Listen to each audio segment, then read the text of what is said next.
The story begins with a man named Simon, whose new business venture fails miserably, but instead of comforting him, his wife mocks him. Beverly or calls him useless and worthless. Her negative attitude also affects their son, Finn, who starts looking down on his father too. Fed up with the constant arguments, Beverly ends up divorcing Simon. But Finn, tired of his mother's strict rules, not allowing him to play or even touch a mobile phone, decides to live with his father instead. Simon uses whatever money he has left to buy an old house, thinking he can renovate it and sell it for a profit. While Simon and Finn are inspecting the house, the lights suddenly go out and a man wearing a cap appears in front of them. Frightened, both father and son jump in fear, but it turns out the man is actually a neighbor and an electrician who came to check the fault in the basement. During their conversation, the electrician tells Simon that a family used to live in the house before, a husband, wife, and their son. But one day, the bodies of the husband and son were found in terrible condition near the barn behind the house. Everyone suspected that the wife, Lydia, had killed them, especially since the neighborhood kids used to call her a witch. People had even seen her making strange drawings. However, the police could never find any evidence. Later, people often saw Lydia sitting motionless by the window staring outside. One day, when she hadn't moved for a long time, the neighbors broke in and discovered that she had died. Hearing all this, Simon realizes that he's ended up buying a mirror-haunted house, and all because he wanted something cheap. Now the situation was such that they had no other place to stay, so Simon and Finn were forced to live there. One evening, while Simon was fixing the electricity, he felt like a hand reached out from behind the door, and it wasn't a human hand. Nervously, he opened the door, but there was nothing there. Just then, Finn came out of his room and, seeing his dad frightened, asked, "What happened?" Simon lied and said, "Nothing. I was just fixing the bulb." He thought that if he told the truth, his son would get too scared and refuse to stay there. The next morning, Finn hears his dad's voice, but when he opens his eyes, his dad isn't near him. He's outside working in the garden. While Simon was fitting glass into the windows of the house, Finn asked, "Dad, why are you selling this house? Why don't you live in it yourself?" Simon was just about to answer when suddenly the lights went out. Both of them got a little nervous and slowly started heading downstairs. At that moment, strange noises began coming from the basement. After a while, the lights came back on. For safety, Simon told Finn to go outside, but Finn said, "No, Dad, I'll come with you." When both of them reached the basement, everything was normal. It turned out to be a false alarm. But after all this chaos, they felt hungry. So Simon told Finn to go upstairs and order food from the phone. As soon as Finn went upstairs, he was completely stunned. A woman was sitting by the window, staring outside, completely still, as if frozen in place. Simon gathered his courage and tried to talk to her, but she remained silent, as if she couldn't even hear. Simon again told Finn to go outside, but he refused and instead joined him near the woman. Then Finn turned on the camera on his phone, and the shocking thing was, they could see the woman with their eyes, but she didn't appear at all in the phone's camera.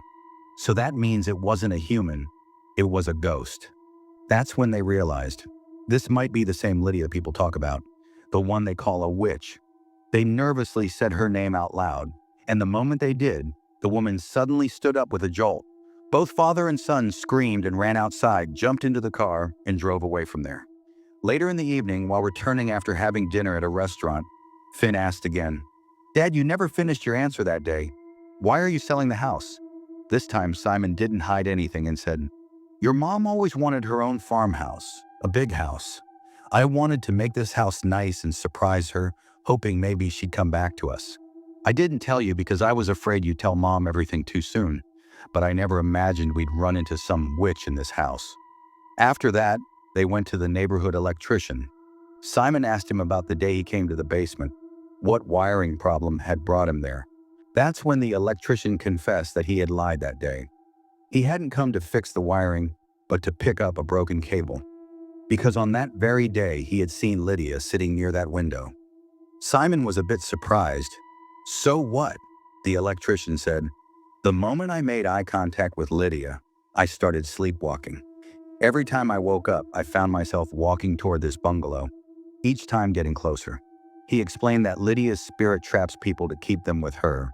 Someone once told him that this spirit only gets weaker when the house is naturally in a damaged or rundown state. But the more you repair or decorate it, the stronger her power becomes. The electrician clearly said, "This house now belongs to Lydia. Leave it and take your son away from here." Now Simon understood that he couldn't take any more risks with his son. He decided that he would send Finn to his mother so that he would be safe, and Simon himself would stay here and slowly fix the house so he could sell it. Even if his wife never came back, if he sold the house, he could buy a new one, maybe even a farmhouse. Simon felt that if he could make his wife happy again, then all this effort would truly be worth it. But then he was stunned to see his son Finn standing in front of him. Simon was shocked. Finn said that as soon as Dad had left him, he climbed down from the boundary wall because he loved his dad and this house very much. So he came back to help his dad. Simon became emotional, but still he didn't want Finn to stay here and asked him to stop being stubborn and go back. Just then, Simon's phone rang. It was a call from his wife, Beverly. She said, "Finn has come home, but he seems very quiet. He's not saying anything. Looks like something is bothering him." Hearing this, Simon was shaken. "But Finn is right here with me." He said to Beverly, "Put Finn on the phone. I'll talk to him." Then a voice came from the other end. "Dad, don't worry. I'm fine. I've reached home." Now Simon realized the boy sitting next to him wasn't his son. Terrified, he ran out of the house and reached the car. But then he remembered the keys were left inside. He ran to the neighbor, the electrician, asking for help, but the man flatly refused. "What you're seeing is not real, and I never even left that house," he said. Then he attacked Simon with a liquor bottle. When Simon regained consciousness, he found himself back inside the same bungalow. He got up quickly and tried to get out with the key, but just then, a loud banging sound came from a window, as if someone was hitting it forcefully. When Simon looks up, he is shocked. It was himself staring back at him through the window. At that moment, Lydia suddenly appears from behind, terrifying Simon. He runs out of the house again, but this time he hears his wife's voice, though in reality, it was Lydia mimicking her. Now Lydia gives Simon two options. The first, he can leave the house, but in return he must give up everything. His money, time, and dreams would all become meaningless. The second, he can stay in the house, but the condition is that he must remain there forever so that Lydia can finally be freed and her soul can be at peace. Simon chooses the first option for the sake of his family. He continues to repair the house every day, but gradually his condition starts to deteriorate. Once the house becomes completely beautiful and new, Simon sits by the same window where Lydia once used to sit and makes a final phone call to his wife. Meanwhile, the same electrician sleepwalks again and finds himself standing at the front door of the bungalow. What he sees there leaves him stunned. Simon is now sitting completely frozen at that very window, completely still. A little while later, Beverly and Finn arrive at the house. Beverly is overjoyed seeing the house and says, "This is just like the dream house." But when she asks, "Where is your dad?" Finn replies, "Dad had a serious heart condition, but he never told anyone. He just wanted to spend his remaining time building this gift for you."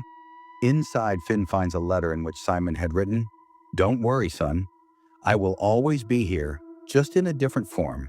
Now Lydia's soul has finally found peace, and the one watching over this beautiful mansion now is none other than Simon himself, a father who sacrificed everything for his family. On the other hand, Beverly, his wife, has also become emotionally connected to this house. She no longer wants to return to the city. The story ends here. But if you look closely, you'll see that this isn't just a horror film. It's actually a deeply emotional story about family and relationships. In the end, Simon's decision, where he made a deal with the demonic spirit so that his family could live in peace, truly makes us think. He chose to end his own life so that he could, in some form, always stay close to his family. In the eyes peeking through that window, in the walls of that mansion, we can clearly feel the sacrifice of a father, his deep desire for his broken family to be whole again. He erased himself, but made the smiles of his wife and child eternal. With this, the story ends here. Let me know your thoughts and also subscribe to this channel for more horror stories like this.